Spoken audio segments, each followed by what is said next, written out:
Mr.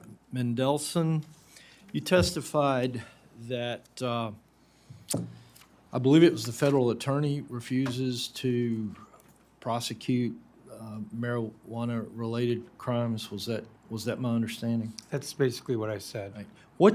What actions, if any, has the council taken to urge the federal attorneys to prosecute crimes? We've been quite public about it, that a key factor in reducing crime is prosecuting people when they're arrested. I think the U.S. Attorney was very embarrassed by the Washington Post article that was a summer ago. It showed the declination rate around 2/3 of the cases presented. The declination rate has improved, so they are prosecuting more cases. But we rely totally on them for the speed of trials and whether to even try in the first place. And so I'm specifically interested in the prosecuting the crimes for marijuana-related Yes. incidents. Is that to Yeah, what so you're- my testimony referred to the fact that when the executive, MPD, goes out and shuts down a store and an illegal store and refers it to the U.S. Attorney's Office, they're declining those prosecutions. And so, again, can you be more specific in what calls you have made to the U.S. Attorney to prosecute those crimes? Discussed it mostly publicly. I think I've discussed it over the last couple of years privately with the U.S. Attorney. I mean, they don't come under us. And so we don't have the ability. You know how frustrating oversight can be, but we have no oversight authority over the U.S. Attorney.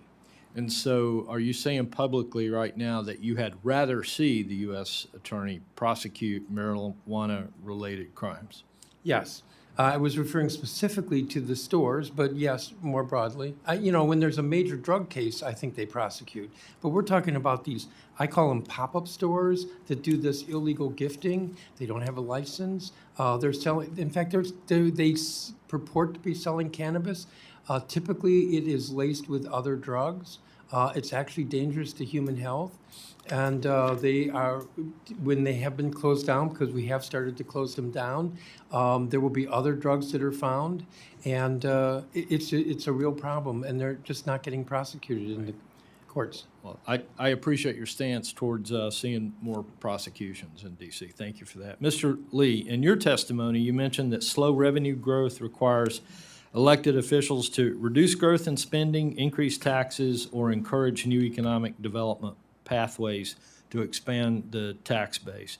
Which of these three avenues have you recommended to the D.C. leadership, and have they taken any of those recommendations?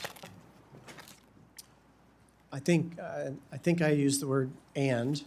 It takes all three to address slower revenue growth. Appreciate that our role is to support the mayor and council with financial transaction management, constructing a budget. They are responsible for determining each of those sets of policies, whether it's cost growth in programs, what revenues to execute or not, or what deductions we manage in the management of taxes, and certainly economic development initiatives.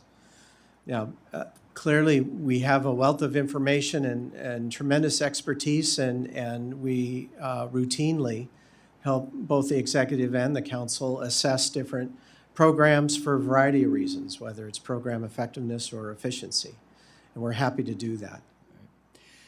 Thank you. Ms. Bowser, 10 years ago, in 2014, there were 3,961 sworn officers and 105 homicides. Today, there are 3,159 sworn officers, and so far this year, there have been 180 homicides, 800 fewer officers, and 75 more deaths. What's changed in the last 10 years, and what, in your opinion, can be done to reverse the trend that we're seeing here in the district? Well, thank you, Congressman. I'm pleased to say that is not as low as you report, is 3,266 officers. And I would point to 2 years where we were unable to hire police. And We would also point to our trajectory and investments necessary to get there, and we are prepared to make those investments in our upcoming budgets. We've also been very focused on making sure that we have a policy environment in the district where police want to work. And what we are finding is that's happening. Police look to the district and know that they're policing in a city, and they're also supporting the federal government. They like the fact that they're working in an urban environment, but also have opportunities for high-level detective work. So we think that we have made the policy changes, the investments in recruiting, the competitive salaries to attract officers. All right. Thank you. Mr. Chair, I see I'm out of time, so I'll yield.